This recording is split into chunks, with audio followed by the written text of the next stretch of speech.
देखिए छात्रों, आपसे इस प्रकार से कई सारे क्वेश्चन पूछे जाते हैं कि जांच कीजिए कि पाई एक परिमेय संख्या है या अपरिमेय संख्या है। आपके बोर्ड में भी पूछा जाता है, कंपटीशन में भी क्वेश्चन पूछा जाता है।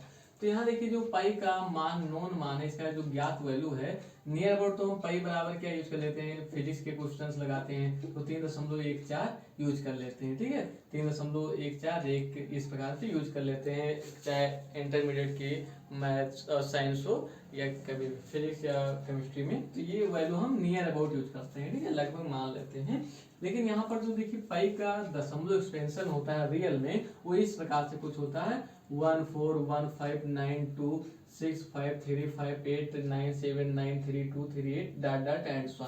अब इसमें देखिए भैया इतने सारे डिजिट्स आ रहे हैं, लेकिन ना तो कोई टर्मिनेट हो रहा है, यानी देखिए भी डॉट डॉट यानी ऐसे फर्दर आता कंटिन्यू आगे चला जाएगा, और ना ही ये टर्मिनेट तो हुआ नहीं, ये बात फिक्स हो गई। ठीक है, अब ये रिपीट भी नहीं करता है। देखिए 1 4 1 5 आया, फिर 9 2 6, अब 5 के बाद यहाँ 9 2 6, लेकिन यहाँ 5 के बाद 3 5 8 है, यानी सेम सेम नहीं रिपीट कर रहा।